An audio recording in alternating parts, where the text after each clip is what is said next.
West Africa. This is day 2 of the 7th offering of the Soul of the Next Economy Forum. Thanks again for taking the time out of your busy schedules to be here with us today. Yesterday was absolutely amazing. If you missed yesterday, you missed a lot. Miss a day, miss a lot with this conference. We had a dynamic set of speakers, and it was deeply encouraging to see and hear about the steps that many of these organizations are taking towards creating a more diverse and inclusive economy, workforce, and workplace culture.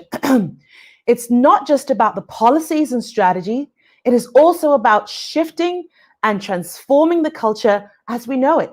So culture, as we all know, eats strategy and sometimes policies for breakfast. So we spoke about how we can dismantle and at the very least, dislodge the systems of inequality and injustice necessary to promote diversity and inclusion.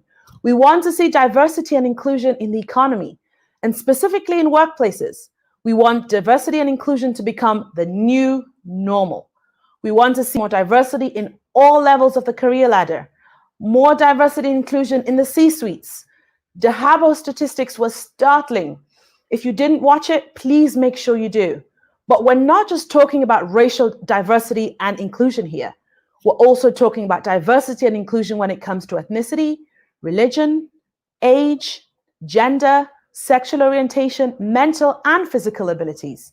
We want a more diverse and inclusive workforce, not just because it's a moral imperative, and in some instances it's a legal imperative, but also because it is an economic imperative. A wide range of research conclusively documents that well-managed diverse teams significantly outperform well-managed homogeneous teams over time. A more diverse team also promotes more creativity and innovation. Yeah, we will make mistakes along the way because we're not perfect. But as my friends Dr. Chika and Anila said yesterday, we have to show up as we are and walk the best walk. Be open to learning, striving towards being better, being more inclusive, being more diverse. And Sean Crump said, we have to move beyond the easy and simple steps. And Dr. Kwesi said, we have to really tap into that collective wisdom and do it with compassion, grace, and patience. And why? Tim Fox articulated that perfectly. He said, we're not just preparing our children for the world, but we're also preparing the world for our children. Though the COVID-19 pandemic has been very disruptive, we Calgarians and Albertans are resilient, and we will continue to strive towards an economy where there's enough for all. And education and employment is at the heart of it all. And it's key to the co-creation of this new normal that we're striving towards. So while we're staying on the same theme of co-creating the new normal, we're shifting focus a little. And so our theme for today is resilience and shared prosperity through education and employment. We have another lineup of amazing, distinguished speakers in store for you. And the topics that we will discuss are key and pivotal to our goal of co-creating the new normal. But before I continue, maybe I should introduce myself. For those of you who weren't here yesterday, my name is Nketi Johnston-Taylor, and I'm the CEO and founder of Mason Vanguard Consulting. Please do check out my profile on Swapcard or LinkedIn and feel free to connect. We hope that you will be able to stay and engage with us for the entire morning and for the remainder of the week. We have been extremely fortunate to have some great sponsors. So I'd like to say thank you to our sponsors, and our associate sponsors are Chandos, Connect First, Suncor. Our patron sponsor is Service. Connect with them and check out their exhibits along with other sponsors in the exhibits tab above. A few housekeeping announcements. We have to have those, of course, before we get started. I'll try and make it brief. We want to make sure you have a great experience with this virtual conference. So if you're watching this, you would have found how to use the agenda or the Live Now tabs at the top. We now have optional platform training or question and answer sessions at 8 a.m. every single day this week. So feel free to join if you're still having some issues with the technology. If you need help, go to the help tab at the top. And with regard to how to connect, best use the Chrome browser. And for the best internet connection, be close to the router, have a few devices open, and try a hardwired connection. Another important thing is, well, have as few tabs open as possible. So with regard to how to use the platform, if you look here, you will see a slide, and there'll be a live discussion on the right. Chat or ask questions, leave a comment. In fact, maybe we should do it right now. Leave a comment right now. Introduce yourself and let us know where you're tuning in from. And connect with others. Go to the attendance tab. You can message, video call people directly, find their LinkedIn profiles, see which sessions they're speaking at. And the plenary sessions, which are keynotes, keynote panels, etc., will be right here. Breakout sessions and roundtable discussions will be on Zoom. And the Zoom link to join is found at the session page. So be prepared to show your video for roundtable discussions. And I think that would be fantastic because it can really facilitate and generate, deep and meaningful connections. So be present and engaged. Limit as much multitasking as possible. Throughout the week, do what you need to do to stay engaged. And don't forget to stand up, stretch, look away from the screen and give your eyes a break. And be sure to grab a snack, get something to drink, but make sure you come on back. And as we get ready for our courageous conversation, we need to reflect and really ground ourselves each day by feeding our souls. So it's over to you, Phil. Amazing. Thank you so much, Niketi. How can you not feel energized after that amazing opening by Niketi?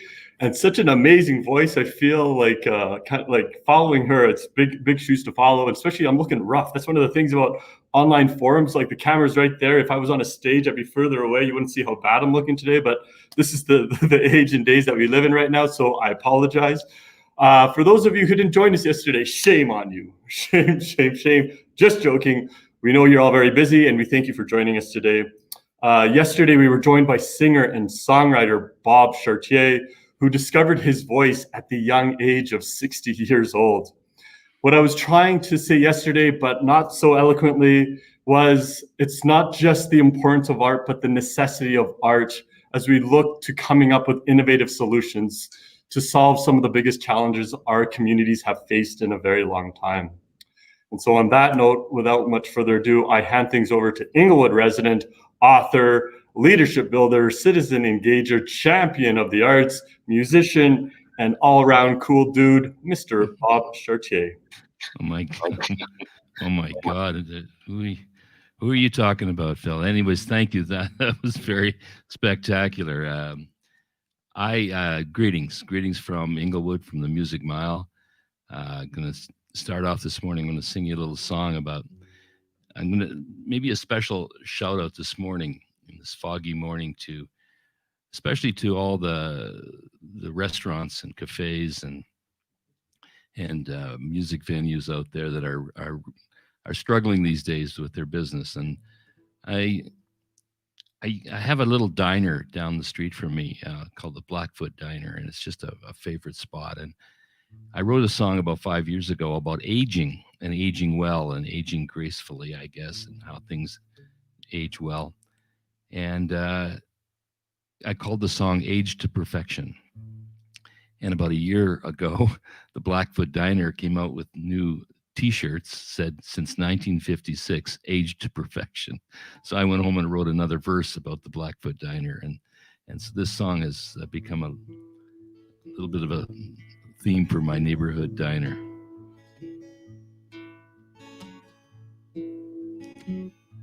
And things getting old. And resilience. I got an old house, standing tall and strong, and it's still got a great set of bones. Well, shelter and space, it's a family place. It's not real estate, it's a home. I got an old Plymouth out in the back that's been loved and handled with such care. It's got comfort and joy to the heart of a boy, and each year gets a little more rare. And the blessing of time's a patina, and there's gratitude in deep reflection. It's timing with grace right here in this place when it's aged to perfection. Oh, it's aged to perfection.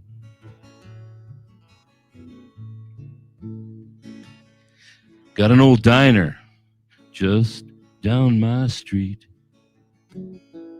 It's been there since 1956,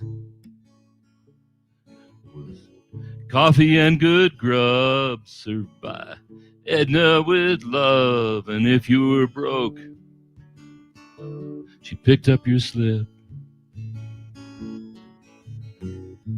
Got an old Gibson hung up on my wall. It's been a songwriter's good companion, songs that have mattered, and it's campfire battered, but it still growls with abandon. And the blessing of time's a patina, and there's no value in just a collection. It's timing with grace right here in this place when it's aged to perfection. Oh, it's aged to perfection. And I got an old friend, pretty good guy, and he was there when the train left the track. There's snow on the roof, and he's a stone righteous goof, but we still got each other's back.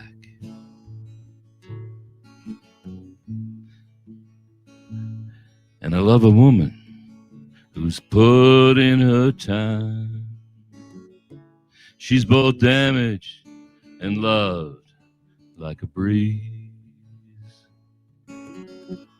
Food for the soul, another canvas made whole, and a lifetime of no guarantees. And the blessing of time, it's a patina, and those gifts of everyday affection. It's timing with grace right here in this place when it's aged to perfection. It's aged to perfection. There you go. That voice is perfection, Bob. Oh, yeah. You know, Phil,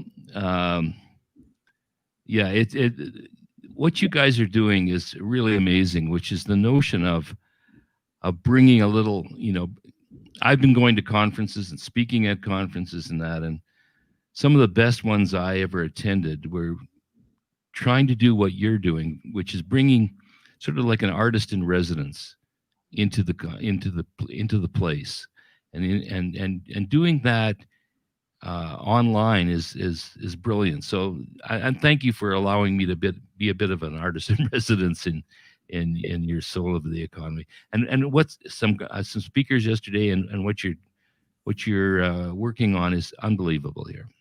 Oh, thanks, Bob.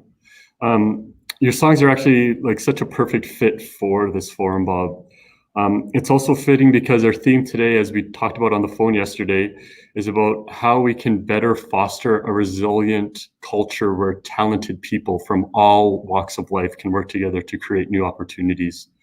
Can you, for those of us who were like really paying attention to the lyrics in your song, you mentioned this lady named Edna.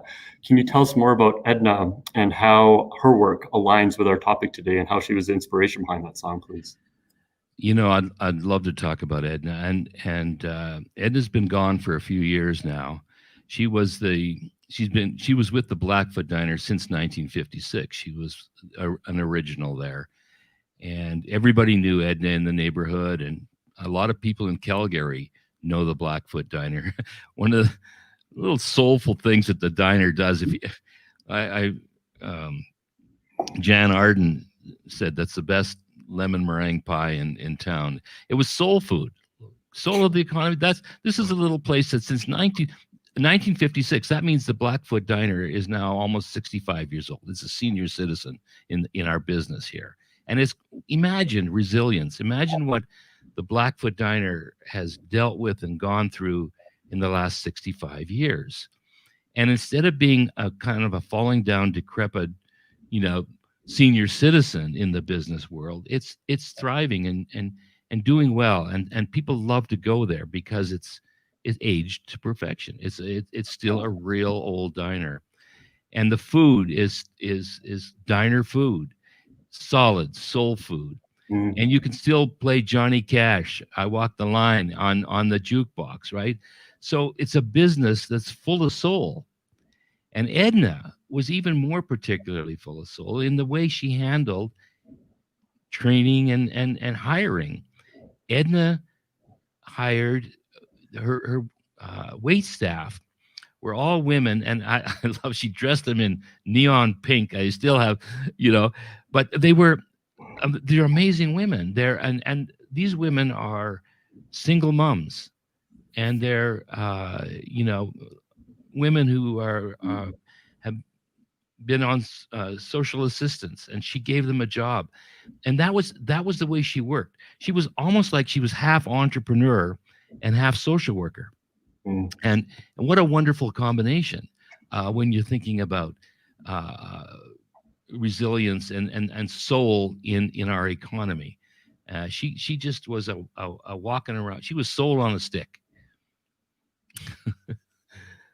Amazing. And I'm sure for those of you who have been to Blackfoot Diner, like I remember the first time I went there, and that the model train that goes around the ceiling and all the decorations, and then that amazing service. Like there's nothing pretentious about that place. It's just good quality diner food, no nonsense service, and it feels like home every time you come back to it. And so Edna was able to really create something beautiful there. That's absolutely true, and again, that's the theme of this week is the notion of how do you bring soulfulness into business, and not just have the hard edge of profit and loss and statistics and metrics to measure what you're doing, but to be able to actually measure it in terms of relationships, in terms of diversity, as we talked about yesterday, and in terms of community, and in terms of love. A trucker comes in there and he orders my favorite liver and onions, and I know everybody just now turned their TV off when I said liver and onions, but I love it, and I love liver and onions. And a trucker that's lonely, and he comes in there, and this lovely lady comes over and says, "How are you doing, dear?" Right? Wow. Special. That's soul. And so I was actually thinking, Bob, this might be an awkward transition, but hopefully it's fitting. Edna, like beautiful soul. And as well, I'm also reminded of the 20 individuals who passed yesterday because of COVID-19. And so there's, again, I'm using this as a bridge to remind everyone of kind of what we're sitting with, some of the challenges that we're facing as a community. And maybe we can just take a moment in quick silence to pay our respects and our appreciation to Edna and those 20 individuals who passed because of COVID-19 yesterday. Let's just take a deep breath together.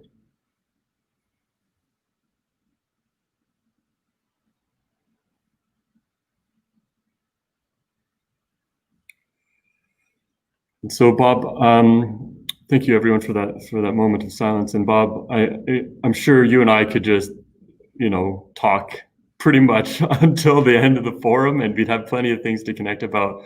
But maybe if you just want to leave the group with one last thought, just again, kind of, you've been a huge champion of the arts, and just any last impressions you want to leave the group about, the necessity of art in having these crucial and pivotal conversations.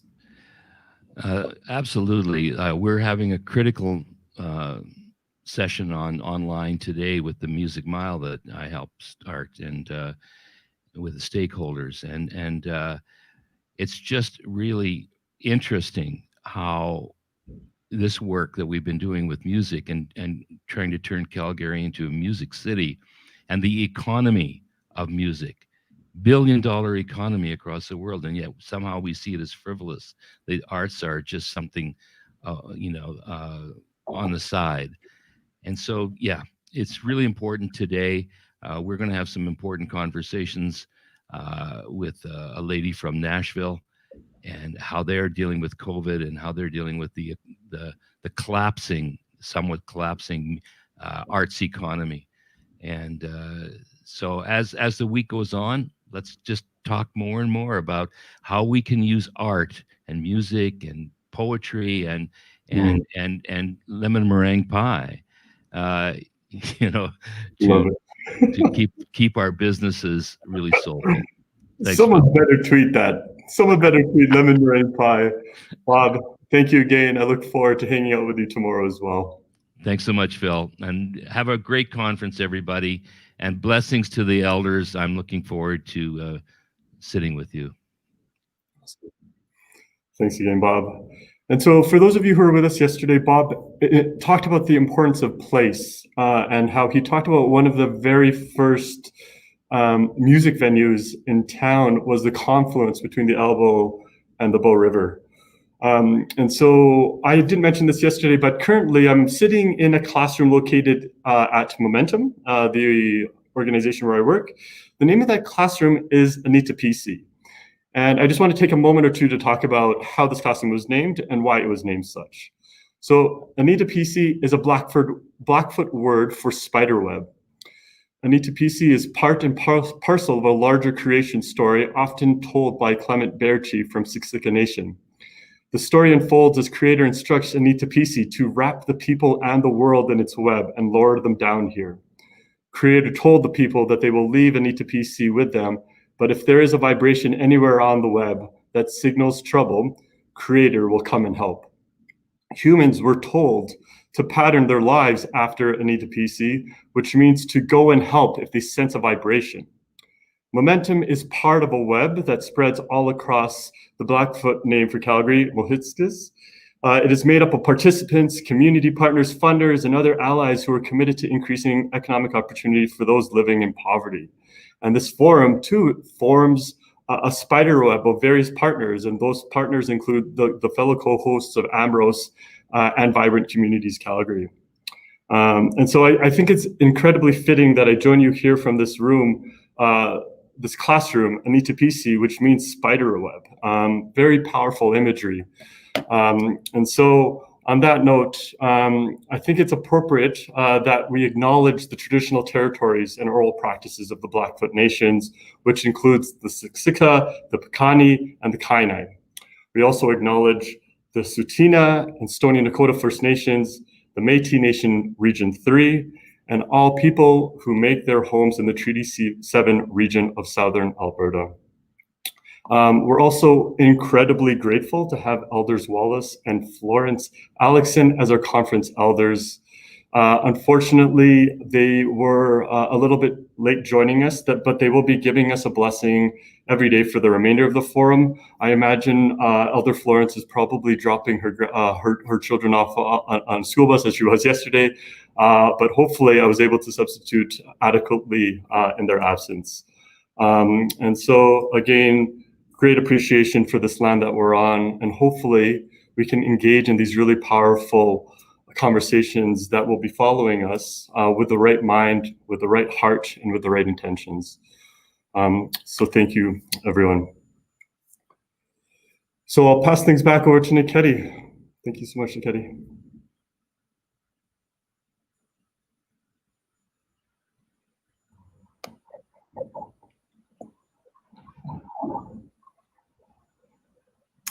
Wow. Thank you, Phil.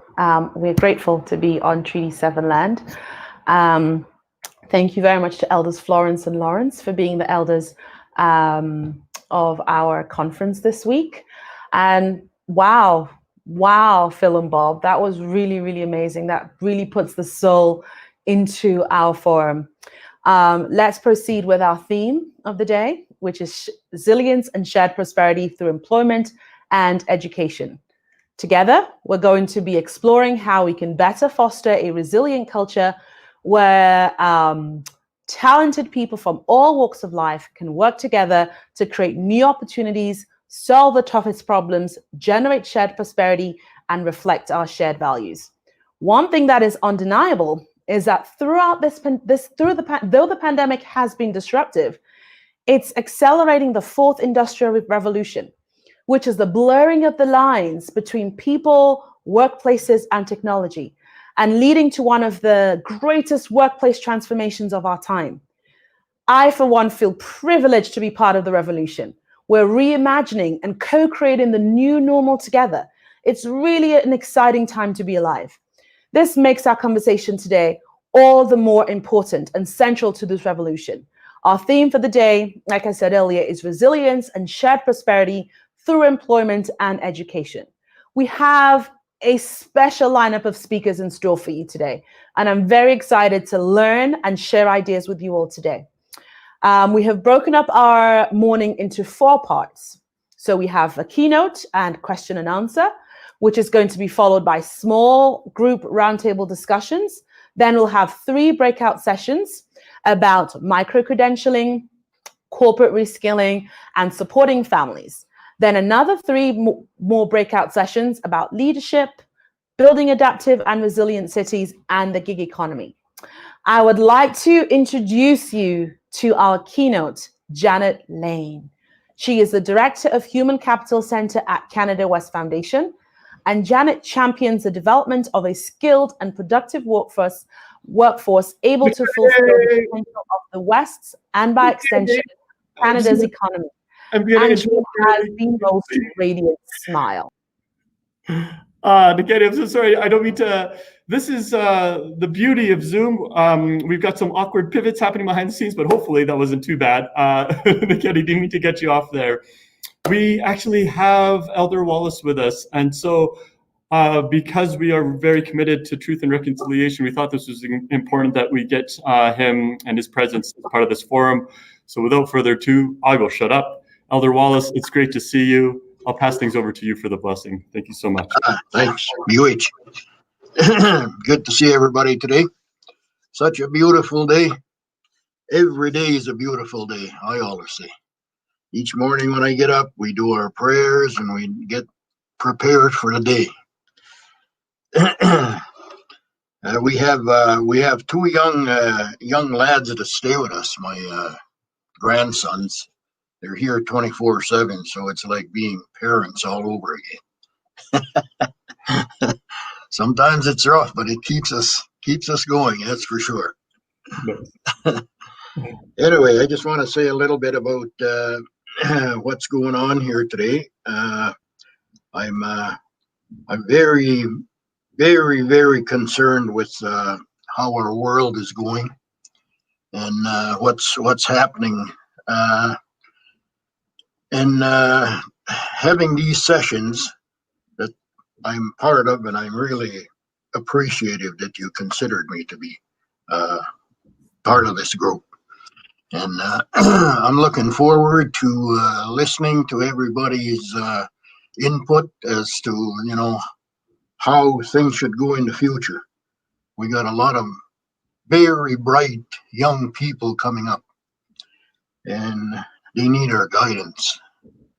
As elders from my side of things, we look forward to offering any kind of help that we can to. It doesn't matter what culture. We've been around for quite a few years, so we've seen, watched, listened, participated in a lot of things that went on up to this point. And yeah, we need to improve things. We need to change. So with that, I'm gonna get on with the prayer and the blessing and ask Creator to look after things, help us with our endeavors that we're trying to do here. I ask each and every one of you, when I sing the song, that you go into your part of who you are, who your family is, and who your friends are, and your part of the world that you know. Just go into that in your own terms and thank Creator for giving you an opportunity to, sit and enjoy this world. We're not here for a long time. We're here for a very limited time, but we've been given this chance, so let's make the most of it.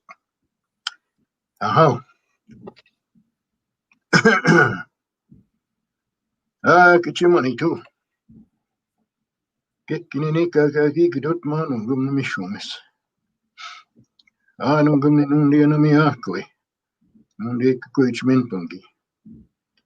Nanishka connected to Yana Kanake Guni Mishumis.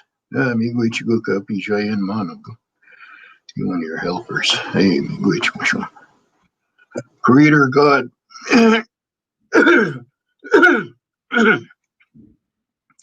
We thank you today for giving us this opportunity to test life on this earth. We thank you for giving us such abundance of good things to happen while we're here. You, the only one. We talk to you with respect, that you look after us, watch over us. Help us in our endeavors that we're trying to accomplish. You've given us the power of reasoning. Therefore, we are above all the rest of our relatives, or all the animals, all the other things that's living in this world. You made leaders of us, so we're going to take this opportunity to try and fix things up. With your help, the Mishumis will get this done. Thank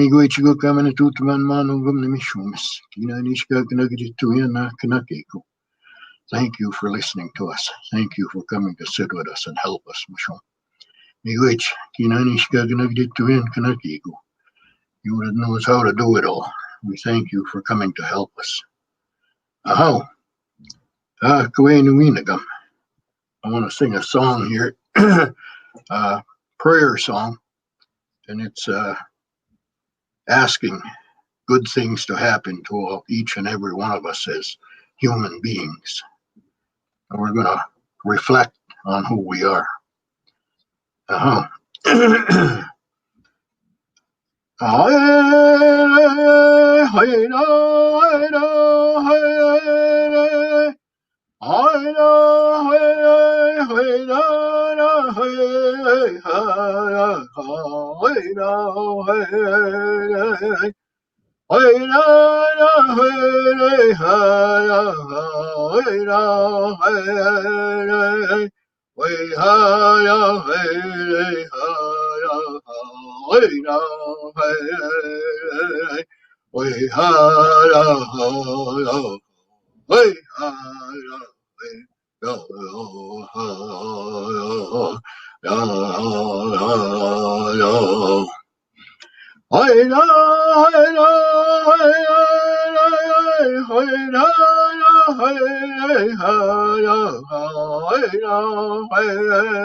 Miigwech Nimishumis, Inanishka Kanagituyan Kanaki. Ask a blessing for everybody today. Everybody in this world, Mishumis, everything that lives. Which you come into man. Blessings to everybody. Jimmy Gooch, thank you for listening today. Carry on. Thank you so much, Elder Wallace. I don't know about everyone else, but I just feel so grounded and so centered right now, and I can't wait to hear Janet. I'm going to pass things over back to Niketi because I just rudely jumped in. Niketi, my apologies again. Back over to you. Thanks, Phil. Let you off. Thank you very much there, Elder Wallace. I'd like to introduce our keynote, Janet Lane. She is the Director of Human Capital Center at Canada West Foundation. Janet champions the development of a skilled and productive workforce able to fulfill the potential of the West's and, by extension, Canada's economy. And she has the most radiant smile. Please feel free to join, to put your questions in the live discussion box, and we will be asking Janet a few questions at the end. Over to you, Janet. Thank you, Niketi, and thank you. I feel so ready for this now. I must admit, when I got up this morning, I was a little nervous about this, but boy, that was really grounding. And thanks to Bob and Phil and the elders, that was great. So good morning, everybody, and thank you for participating in this really valuable conference. And I'm kind of glad I didn't have to drive to a downtown conference this morning with that fog. I don't know about you. I'm really glad to have been invited to address this, to put in this keynote address about how we can all learn together into our way into the next economy. Just a quick word about me. I work for the Canada West Foundation, as Niketi has said. It's a nonpartisan, independent, charitable policy think tank based right here in Calgary. We do policy research into 3 areas that of special interest to the West, but also for the rest of Canada. Natural resources, trade and investment, and my area, human capital. For the last 7+ years, I've been researching and writing about the transition of the economy from one that was occupation-based to one that is skills-based. And along with this, I write a lot about the need to move more to competencies than to credentials. So here we are, halfway through November, in a year that has lasted longer than any other in my memory. And I'm here to kick off this day of conversation about employment and education. Now, at the Canada West Foundation, we have a habit of telling people about what the problem is first, and then we make recommendations about how to fix it. So while I'm a natural optimist, I'm afraid that before I get to the solutions that I can see and the call to action that a keynote is meant to be, first I have to spend a couple of minutes on the problem that we're facing. Are you feeling a bit like this? Are you swinging from the trapeze of your old job, but with some uncertainty about the future? Or are you in a new job, learning the ropes and hoping that this trapeze bar that you're on now lasts for a while? Are you a business owner or a manager at a major corporation or SME, or a gig economy worker who's either scrambling to keep up with the new and different demands on your business, or are you at the other end of the scale, struggling to keep your business open? Or are you flying through the air, involved in education or training, hoping that what you learn will prepare you for your first job, your first career, or your next one? Or, as you can't see in this slide, are you in the social safety net below?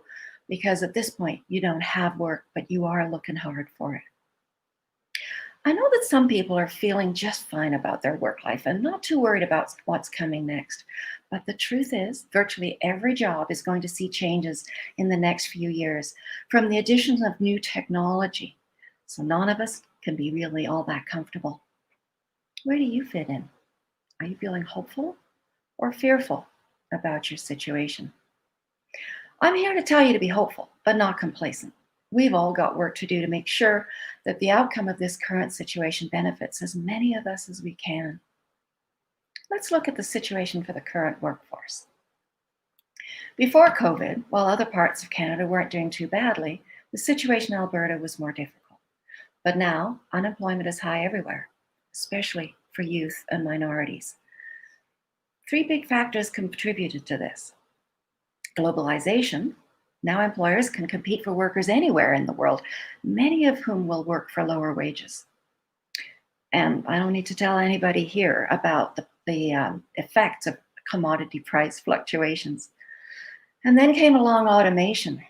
Anything that is routine and can be done by machines. And that's a good thing.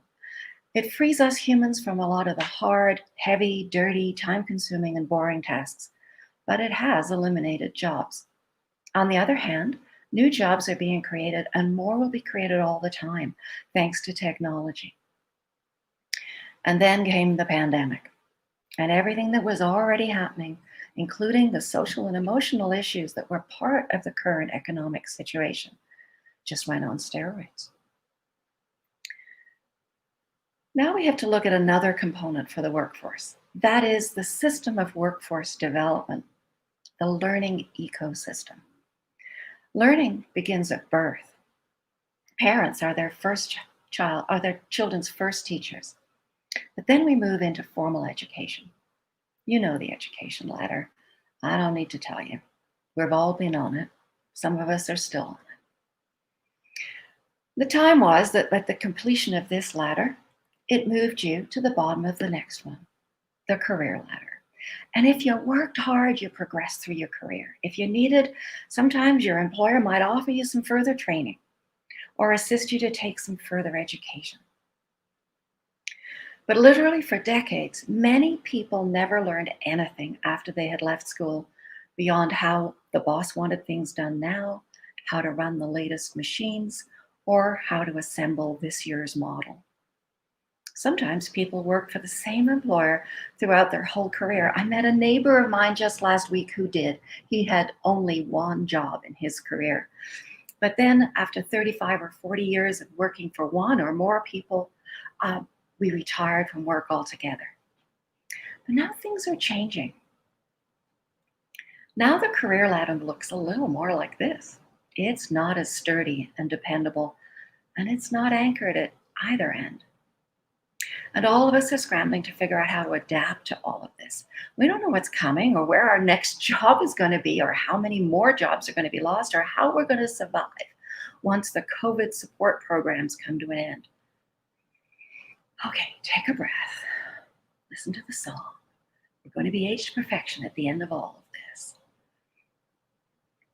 Actually, we know what to do. We know a lot more about what to do than we think.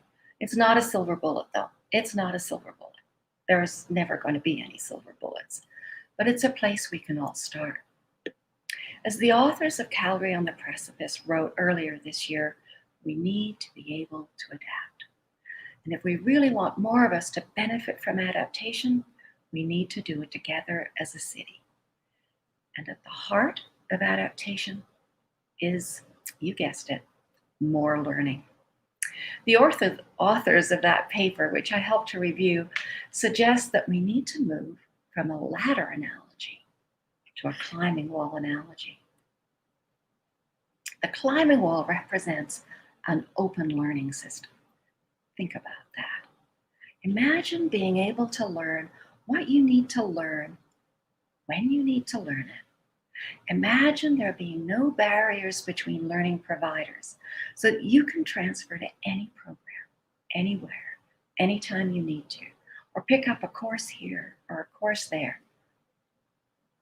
You could be your own career navigator, not constrained by the need to meet program requirements.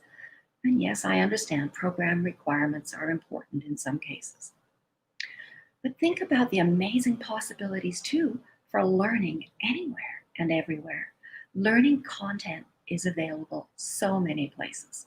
On top of the more formal education and training providers, you can learn from podcasts, YouTube, Audible, Facebook. Okay, on second thoughts, let's not count Facebook. In fact, rather than learning to work and thinking we're done, or taking a little more training here and there through our working life, now learning needs to be continuous. As Heather McGowan and Chris Shipley write in The Adaptation Advantage, now adaptation is key to thriving in the workplace and indeed in life. We need to work to learn, meaning that workplaces need to become learning organizations if they haven't already. You know, adaptation starts out looking hard, but it's easier once you get the hang of it.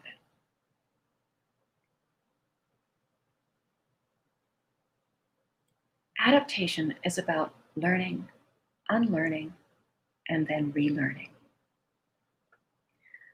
We all know about learning, and we can imagine what relearning means, but what is unlearning? This is the hard part. It means giving up the ways you're already doing things. Sometimes it's the way you've been doing things for years. And sometimes these things are tied into your very identity. Think about the engineer who has been working as an engineer for 20 years. If you've done that, you've been thinking of yourself as an engineer for 20 years. If suddenly you're laid off from that job of 20 years with no prospects of being hired back into a similar job, are you still an engineer? What do you say when you get back into meeting people and people say to you, what do you do? You know, that iron ring has meant a lot to that engineer. It's part of who they are. Unlearning means thinking about yourself as who you are rather than what you do. What if that engineer started to think of herself as someone with the aptitudes and competencies that are usually associated with being an engineer? She could be a problem solver, a mathematical detective, a planner and organizer, a strategic and sequential thinker, a collaborator. Those are the kinds of capacities that many employers are looking for right now. Moving from an occupation-based identity to a competency-based identity will help us to transition to new roles in new organizations. You know, I think I understood this concept of competencies and adaptation long before I started to learn about them through my work. In searching for a career that met my values and my talents, I've had 16 job roles in 20 jobs since I graduated from university a long, long time ago with a degree in biology. I've learned to adapt, change, and grow into all of these job roles. In fact, I've reinvented my career 7 times, as I've put in red there. I was never a biologist. To get there, to get through this career path, I've done 20 years of night and correspondence courses back before you could do learning online. And then I started my master's degree at the age of 50. And that was when I had 4 teenagers in the house. So it was a busy time, but it was worth it. And you know, those accounting courses that I took so long ago, over 40 years ago, have come in handy in virtually every job since. What about you? How many jobs have you had? How many do you expect to have? While I was perhaps an anomaly for a baby boomer, my career journey is the kind of thing most Gen Zs are going to face throughout their life. And when it comes to career change, you don't have to do it alone, right? Find the right source of advice for you. I changed my work life completely at the age of 47 when I realized that I didn't want to make rich people richer. I wanted to work in education. I didn't want to be a teacher as such, but I wanted to work in the field of education. I expect that there will be growing need for career counselors and learning navigators once this need to adapt becomes better understood. My career navigator was this book. So what other tools are there that can help us adapt? How will we know what learning, unlearning, and relearning is needed? I'm talking in my work a lot about the need to move to a system of competencies rather than credentials. Competencies aren't the same as skills. There's more to them than just skills. They're what you can do, and from a work perspective, they're the value you bring to an employer. Once we know what competencies are, we can start to build competency frameworks that identify the competencies that are required by jobs and the level of competence that are required to do the job reliably well. And when we've got these frameworks, they'll help us to be more adaptable to the changes that are happening because they show us the pathways between jobs. You can think about where you are at in a competency framework. What competencies have you built? What level of competence do you have? What kinds of jobs are you looking at? What are the competencies that you're going to need to build? And how are you going to build them? You know, competencies and competency frameworks are going to help us to adapt. But adaptation is something we're already doing. Just think about what's been going on for the last 8 months. If you didn't know how to adapt before, you sure as heck started to learn it in March. And you know, all of us have adapted so much through this period. Employers have learned to adapt because they're learning to trust more. They're learning to understand that just because you're working from home doesn't mean to say you're not working. And in fact, I'd venture to say that if you're distracted a bit during the day because of life getting in the way, you're putting in more time at night in order to make up the time to be productive for your employer. In some cases, people are actually being more productive now than they were at work. Let's face it, there's not a lot of water cooler conversations going on. Educators, they had to swivel practically overnight to teaching online. That was something that was expected to take years at the university level. Now, on one hand, I don't think every prof has got it down right yet, but they're working on it and we are getting better at it and we're adapting to learning online. I don't think we're ever going to go right back to being exactly the way it was before.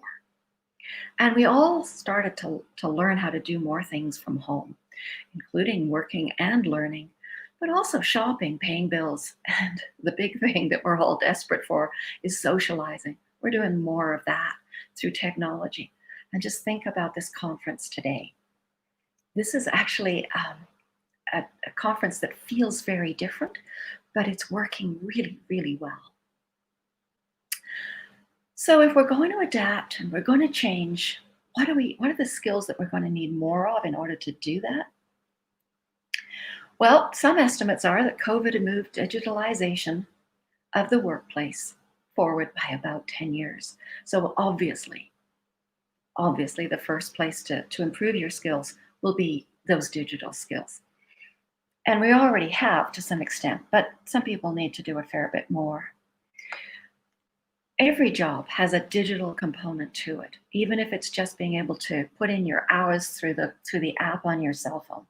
But most of us are using email and so on. In fact, there are 6 different components to digital skills, as I've written here. And it depends on the major uses of that technology. We don't all have to code. We don't all have to be software developers, but we do need to know how to turn the computer on and how to attach to a browser and how to create digital content and how to do it safely. Because communication and collaboration is never going to be solely through face-to-face anymore. Oh, Charlie, shh, quiet. There's a workman just arrived next door, and I'm sorry about that. He's usually very quiet. Quiet. Well, you know, that's what happens when you're working from home. Education and training providers need to cultivate. Oh, sorry, I missed a slide. While reskilling is important, the world is moving very quickly.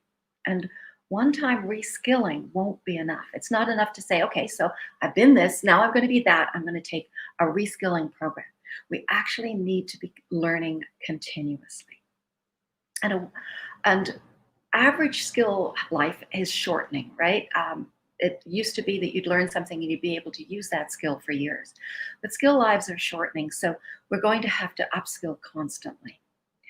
However, some skills are enduring, and now they're more important than ever. And these are the human skills. Because we've got more technology being used and more machines are doing some of those hard, dirty, routine tasks for us, we need to learn to work better with the machines and better than the machines. And the things that we can do better than machines are those human things. So education and training providers need to cultivate human capabilities. like curiosity, imagination, creativity, and emotional intelligence. Maybe, given the audience that's listening today, we could even call these human capabilities, the capabilities of the soul. Because these skills are transversal, they're useful across every job. And in fact, throughout life, this involves changing how we teach, not so much what we teach. So for educators, this is really going to take some thought. But if you have been a human that has let these things slide, you're going to have to rekindle them. If you stifled them, discounted them, or if they've been taken away from you because of the circumstances that you're in, or if you never had a chance to build them, now is the time. Because it's the human skills that the machines can't yet replicate. And for those of you who haven't done much learning lately, although I can't believe any of us haven't, but if you haven't done a lot of learning, especially formal learning, the first thing you're going to need to be doing is make sure you're ready to learn. And if it's to brush up on those learning skills. And the best thing to do, believe it or not, is read. Reading is the basis for all learning, especially today, because learning is so much of learning happens in print. Yes, there's YouTube, and yes, there's Audible and podcasts, but if you're really going to learn some really hard technical work, you're going to be forced to read. So practice your reading skills every day. Be discerning about what you read, and then apply what you read. That's the best way to improve your capacity to learn. Learning can happen everywhere and anywhere. And educators out there, there's enough learning and assessments of learning to be done to keep every institution busy. We don't need to be competing for students as much as we used to. While the undergraduate experience will remain key for post-secondary institutions, there's going to be exponential growth in the need for just-in-time delivery of just-in-time learning from mid-career professionals. It's time that post-secondary institutions adapted their offerings to this new business model. If you don't, private learning providers are going to eat your lunch. They're already stepping in to fill the gaps that exist. And online learning means that content is everywhere. So curation of learning content and assessment of learning achievement will be really good revenue sources for the savvy PSIs who understand this. There will be increased demand for micro-credentials. Any micro-credential will only be valid and valued when learning has been assessed to agreed upon standards of competence. There's more to be learned about micro-credentials at one of the breakout sessions. But learning has to become especially prevalent in the workplace because there's no way that education providers will be able to keep up with the pace of change that's coming. Employers and educators will need to work together to ensure that learning happens continuously. Apprenticeship and mentorship will become much more important than ever before. Employers, you can't hire your way out of the skill shortages that are here and those that are looming. The best thing to do is to upskill, reskill, and instill a learning culture in your organization. There's more about this in another breakout session this morning. When your business becomes a learning organization, you can learn your way into the future. We are in the process of moving from the era of shareholder value into the era where value is shared by co-creation rather than value extraction. To create prosperity for more of us, we need to make continuous investments in our human capacity. And to really make living, working, and learning better for as many of us as possible, we need to do it together. We all need to play our part in the learning ecosystem. Thank you.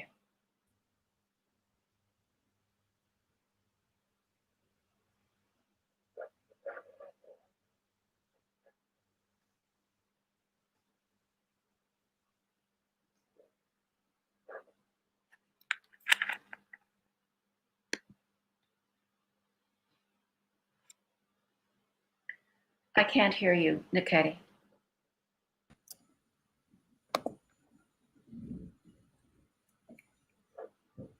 Oh, looks like I'm up on the screen. Right. Okay. I'm sorry. I thought Niketi was up, but I couldn't hear her. No worries, no worries. Apologies about my dog. I'm actually typing in the main forum, Janet, that there's something very real about, like, I know we're all at home and like being on Zoom and there's Zoom fatigue and it gets a little tiresome, but there's some elements that I've actually appreciated, and it's that personal insight. And whether it's seeing the artwork up on people's homes or hearing dogs barking in background, it kind of, like, it makes us all feel so human. And so don't feel bad, don't apologize. It adds a level of realness to the conversation. So thank you, and thank your dog. Actually, if you can, you should show everyone your dog so we can see who's responsible. Well, he's gone back to sleep, which is what he always does at this time of day, unless there's a workman on the roof next door. It's like, look at me, and then goes to sleep when you look at him. Right. All right, I'll pass these over to Niketi. All right, thanks, Phil. Thank you so much. Oh, yes, Phil is absolutely correct, Janet. Don't even worry about it at all. It brings a certain level of authenticity to the day and to just the human lives and just this adaptation that you're talking about. Right. I mean, I know that it happens with me a lot of the time. Whenever I'm teaching, you know, I hear my kids screaming in the background, or they'll come in and they'll say, "Mommy, I want a kiss." And so that's absolutely normal, nothing to apologize for. But yeah, but if we were to take it back, so thank you so very much, Janet. That was absolutely wonderful. We learned so much from your talk, and I'm just amazed. I am just amazed by your presentation. And you're correct. Competency is the best credential. It is the best credential. And yes, we need the academic training, but that's no longer enough. You know, that's just no longer enough. The adaptation advantage is also important. You know, like you rightly said, first we need to work. First we learn to work. Now we need to work to learn. And yes, part of that adaptation is learning, unlearning, relearning. And boy, was I amazed by your career path, Janet. That is adaptation at its finest. And the new frontier, like you correctly said, is that digital literacy piece. And we have to redevelop our human skills, especially as we're spending so much time behind screens nowadays. You know, that human piece is so imperative. You know, you don't have that actual face-to-face, you know, where you can connect, and, you know, when everything is behind a screen, I feel like you almost have to work twice as hard to have that humanness come through the screen. So human capital is the most valuable form of capital and not a cost to be managed. So there has to be continuous investment in human capacity. And I know that we have some questions around that, which we'll talk about shortly. So I feel like you've given us this roadmap on how we can improve our human capacity and reach our fullest potential. Also on how we can improve our organizational capacity, and how we can all be active participants and contributors to the work we're doing on co-creating this new normal. An incredibly inspiring talk. And we were just saying here in the production room that we like your voice. It's so soothing, it's so calming. So thank you so much. So let's move into the question and answers. We have some questions from the audience. So the first question is, how does organizational culture influence your company's ability to operate in a sustainable manner? Which I think is, quite an important question. Right. So culture, as you said earlier, and was part of yesterday, Eat's strategy for breakfast, right? So it is all about how employers view their people. And so if you think of people as a cost to be managed, fair enough. And if they're an input to production, then you're going to actually be on a race to the bottom nowadays, because people are as we keep saying that, and I think employers have paid lip service in some cases to this in the past. Our people are our biggest asset, but then they've not necessarily treated them like they treat their capital assets.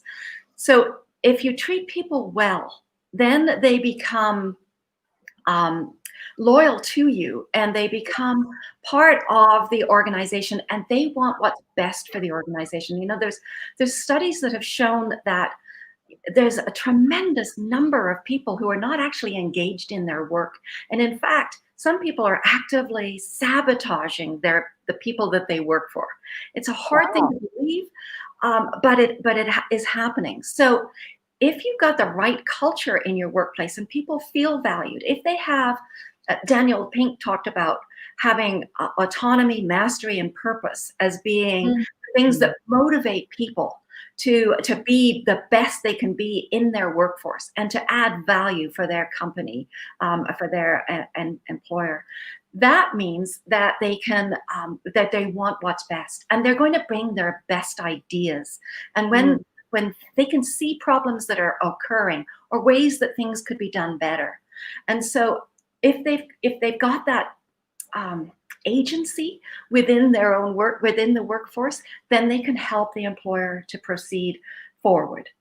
And as I imagine this question is talking about sustainability in terms of the environment and you know, co-creation of sustainability. When you've got that feeling that you're safe and valued by your employer, then you can start putting forward ideas about how you can do things in a greener or cleaner or more sustainable way. And, and know that when you go into the boss's office and say, you know, why don't we try this? You're not going to have the employer say to you, can't afford it. We tried that once, it didn't work.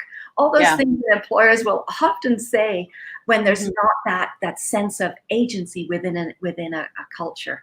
So I think that it starts first with building that trust. Trust is hugely important in the workplace, and then being able to say, how can we do things better? How can we work together to have a more sustainable product or a more sustainable way of doing things? Yeah, you're absolutely correct. And I love the bits you talk about: autonomy, mastery, purpose, agency. If you feel safe, you feel valued. Those are really the key components, just like you say, that can really breed, you know, just provide, you know, provide the right atmosphere and environment for an individual to thrive. And they will all be in the same boat, you know, rowing in the same direction, as opposed to be rowing in a different direction or being in a different boat completely. And so, so that's absolutely important. Yes. Thank you so much. And I think we have another question here, which is, how do we get organizations to recognize the importance of learning and education, and when most have a tiny usual budget for employee courses? Right. And I mean, typically in Canada, we have had companies have a tiny annual budget for employee training. We're actually behind a lot of the rest of the world in that. But, you know, as I was saying earlier, learning can happen anywhere and everywhere. And often learning happens best in short chunks. It doesn't mean that you have to send somebody away for a 6-month course. Sometimes you do, but not always. Sometimes you can learn in 15 minutes on the job. And so if you can have people take 15 minutes at the beginning of their shift or the beginning of their workday and say, this 15 minutes is your learning time, sometimes that can be enough. And the, you know, content is everywhere. Content can be quite cheap nowadays. It's so you can have your employees perhaps learn separately, maybe off the job, but then have a discussion in the lunchroom about what they might have been learning, or how to apply something that you thought would be good for people to learn, because it's, you know, it would help to improve the practices and the processes in the workplace. Because, and I think, you know, studies have shown that some training hasn't been worth it. Like, we've had corporate trainers who've been giving canned curriculum. You know, they walk into a workplace and say, have I got the program for you? I'm going to improve your productivity by tenfold or whatever. And then it didn't happen. It didn't work. 6 weeks after the course is over, everybody's back to doing things the way they used to. So employers also need to be able to make room for unlearning. If you're going to teach something new, if you're going to pay money for courses, then you have to unlearn the way you used to do things so that you've relearned how best to do those things that you wanted to concentrate on. Yeah. And so it's up to training providers to do the needs assessment of what is actually needed in the workplace. And employers need to actually look at those competency frameworks that you're all going to be building to say, what's the next step? What needs to be learned? The ROI on really good quality training that has been done with a needs assessment first, where the curriculum has been designed to the specifics in the workplace, that ROI can be really high. It can be worth way more than an investment in capital if you invest in human capital. But it's got to be targeted, and it doesn't have to be long. Yeah. That's amazing. And it's interesting that you have the two worlds that are parallel to each other. So you have the digital piece. We need the investment in the digital piece. We also need the investment in the human capital. So, which is, I think the two of them have to be going parallel. So as much as, yes, organizations have to focus on the digital, but they also have to focus on that human piece. I think it's really important for employers to understand that you don't buy the technology first and then hope that everybody gets on board and figures out how to use it. You actually have to prepare the way. And you have to buy the right technology. There's, as I said earlier, there's no silver bullets, but often employers are thinking, if I just had this, everybody would be more productive. But not if the culture isn't there to learn it and use it. In fact, it could be sabotaged. Absolutely. Yes, I think we have time for a few more questions. Just waiting for, okay. So considering our world is becoming increasingly diverse, and some would say complex, what is the responsibility of employers or organizations to include learning or unlearning on emerging complex issues? Well, complex ones today, eh? I think that, if you think about those complex, and let's face it, we all know that there are some very, very complex issues. And 90% of the world, of Canada's economy is small to medium employers, right? Many have 10 or less or fewer employees. So it's going to be really hard to have a conversation or learning about really complex issues in some workplaces. But for bigger organizations, they're dealing with these complex issues. The bigger the organization, the more complex their organization is. And so I would say that it's not so much a responsibility, although that is there, but it's also an inevitability. If you aren't actually facing up to the complexities that you are operating in, then you're going to be on a slow, steady decline down to the ground. And in fact, we'll end up in bankruptcy. In order to stay ahead now, firms of all sizes are going to have to be learning organizations. And the more complex the issues that you're dealing with as you do your work, the more involved you're going to have to be in helping your employees to understand that. Because if you're not slightly ahead of the curve is changing, it's changing very quickly. So that is difficult. But if you're not at least on the curve or slightly ahead, you're going to fall behind and further and further behind. So it's both a responsibility in terms of helping your people to stay engaged in the world rather than hiding, because the world is just so complex. We just want to pull the covers over our head, but partly a strategy for staying alive. Yeah, absolutely. Yeah, that's great. And Janet, I have one more question here. So can you comment on essential skills and people who are, let's say, unable to master basic learning in the traditional sense? I can almost imagine who in the audience has asked that question, because they must know me. Because yes, essential skills are my passion, and I have One of my jobs was executive director of a group, an organization called Literacy Alberta, where we talked about essential skills and their importance all the time. You know, there are some people who never did well in school. They, for whatever reason, they just did not learn to read before the end of grade 3, and we know that if that doesn't happen, that people are going to struggle all their lives with learning and working. And so there's the need for programming to help people get past that stage. I mean, people can help themselves by practicing their reading skills, as I did say, but there are some really good programs out there that can help people to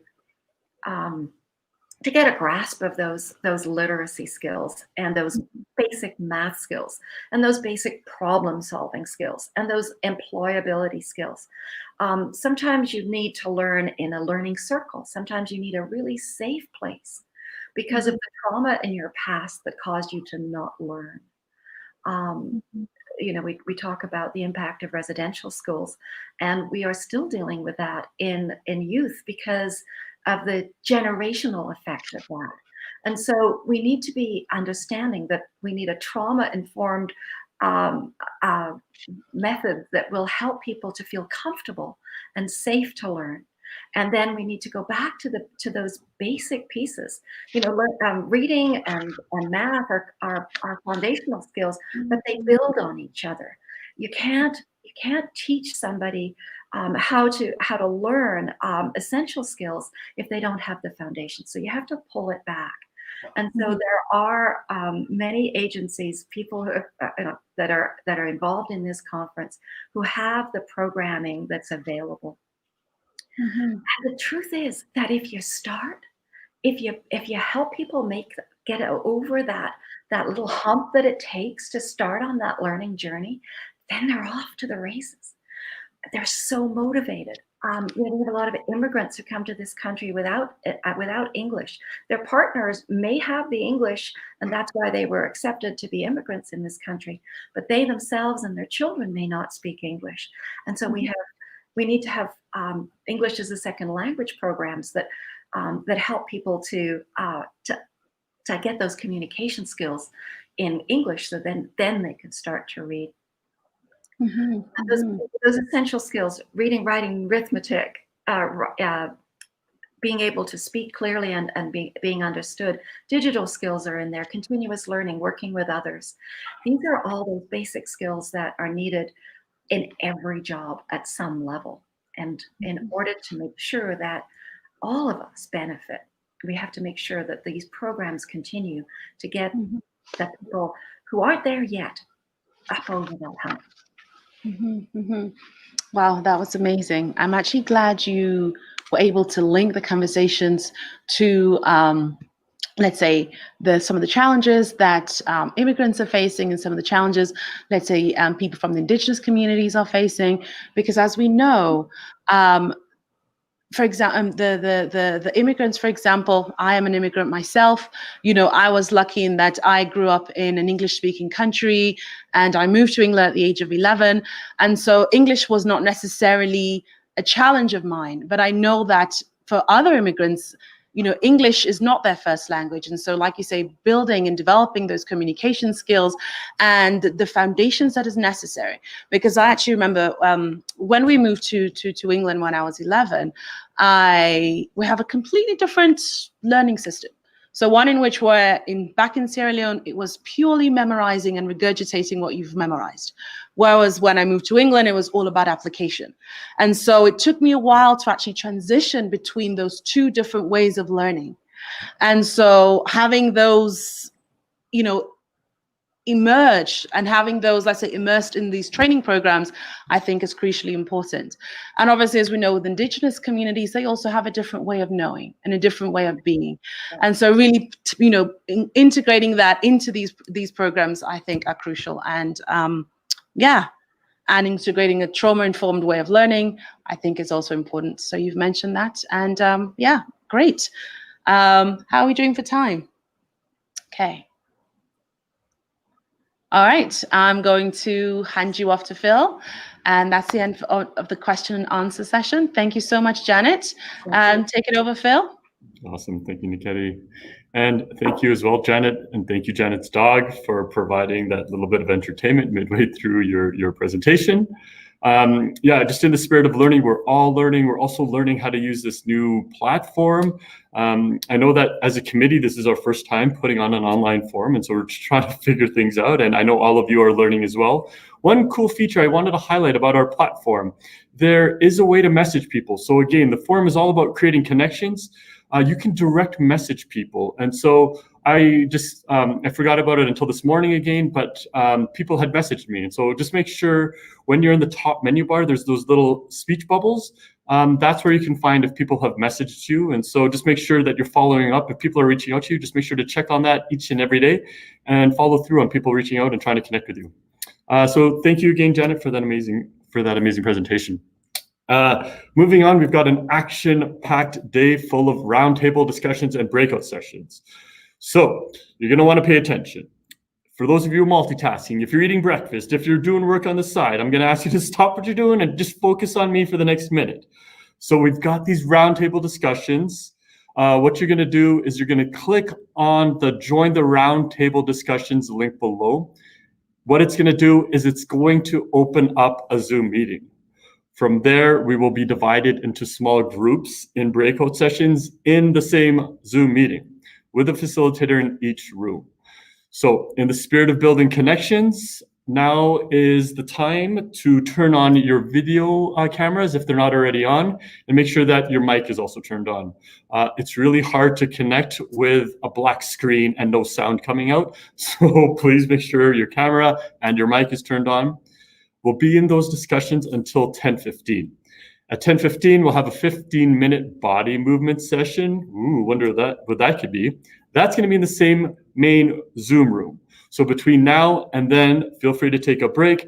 But after the body movement, we'll reconvene in that same Zoom room meeting for further instructions, not here on SwapCard.